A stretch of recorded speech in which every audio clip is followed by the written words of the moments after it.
立委陈廷辉17日邀集农粮署、市府农业局以及台南农改场前往山区会勘灵应甘乃枝果树栽笋情形。伊表示，各区公所必须要接受农民的速报，才会当了解整个栽笋状况。尤其这次完全是因为气候因素。 佮加上每一种农作物的生长时间拢有无同，地方政府必须要汇集更完整的资料，农业部才会当尽速办理会勘，完成农业部栽笋公告。农业局这边，你跟我们区公所，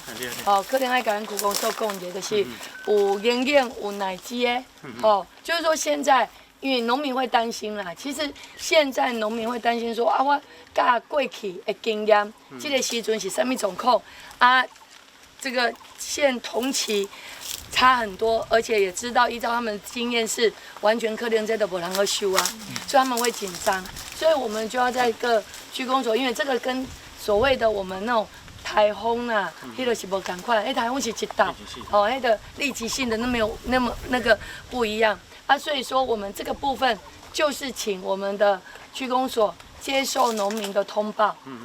因为区公所伊有因种偌济的面积，像陈林杯我种偌济，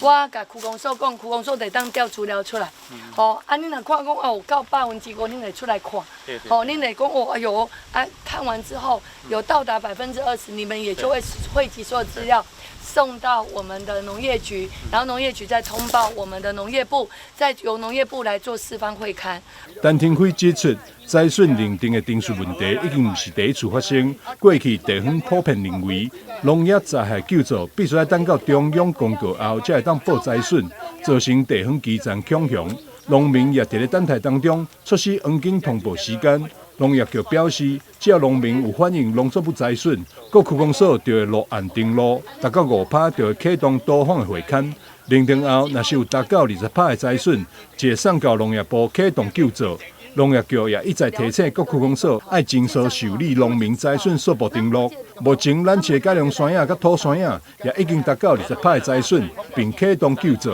记者张秀仪采访报道。